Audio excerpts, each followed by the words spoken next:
শেখ হাসিনা সব পরিবারে গোষ্ঠী সহকারে দেশ থেকে পালাইছে।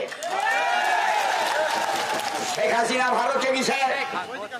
এখন ভারতে যাওয়ার পর এখন আমি এক জায়গায় বক্তব্য দিলাম ডোমারে, ওখানে একজন সাংবাদিক স্লিপ দিল, আচ্ছা বিএনপি যদি গদিতে যায় তাহলে কি ইন্ডিয়ার সাথে সম্পর্ক থাকবে না? বলে অবশ্যই থাকবে।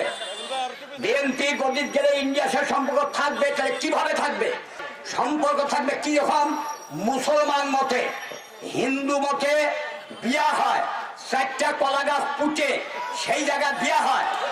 এই আতলের সাথে আপনার ধুতি কুড়াবাজিরা, কানা হোক খুড়া হোক বুবা হোক যাই হোক, মরার আগের দিন মধ্যে টাইলি বেড়াতে হবে।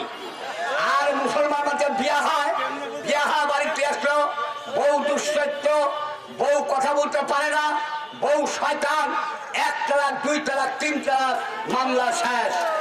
ইন্ডিয়ার সাথে আওয়ামী লীগের চুক্তি ছিল, প্রত্যেক দিন বর্ডারে লোক গুলি করে মারিছে, এই দেশে পচা পাথর দিছে, এই দেশে পচা গম দিছে, যখন খুশি তখন পেঁয়াজ দেওয়া বন্ধ করেছে এবং আমাদের ভূখণ্ড দখল করেছে, বঙ্গোপসাগরের পানি দখল করেছে।